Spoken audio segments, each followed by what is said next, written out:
Chapter 2, Shloka 66.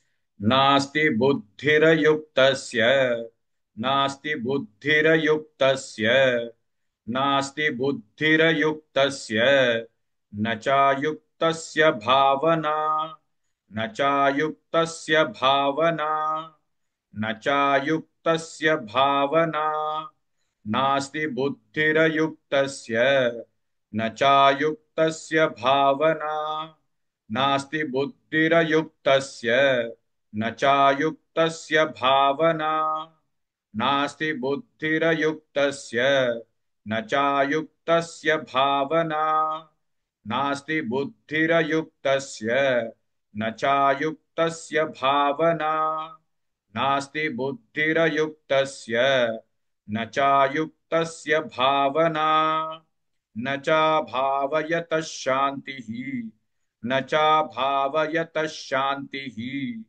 न चा भावयतः शान्तिः अशान्तस्य कुतः सुखम् अशान्तस्य कुतः सुखम् अशान्तस्य कुतः सुखम् न चा भावयतः शान्तिः अशान्तस्य कुतः सुखम् न चा भावयतः शान्तिः अशान्तस्य कुतः सुखम् न चा भावयतः शान्तिः अशान्तस्य कुतः सुखम् न चा भावयतः शान्तिः अशान्तस्य कुतः सुखम् न चा भावयतः शान्तिः अशान्तस्य कुतः सुखम् नास्ति बुद्धिरयुक्तस्य न चायुक्तस्य भावना न चा भावयतः शान्तिः अशान्तस्य कुतः सुखम्.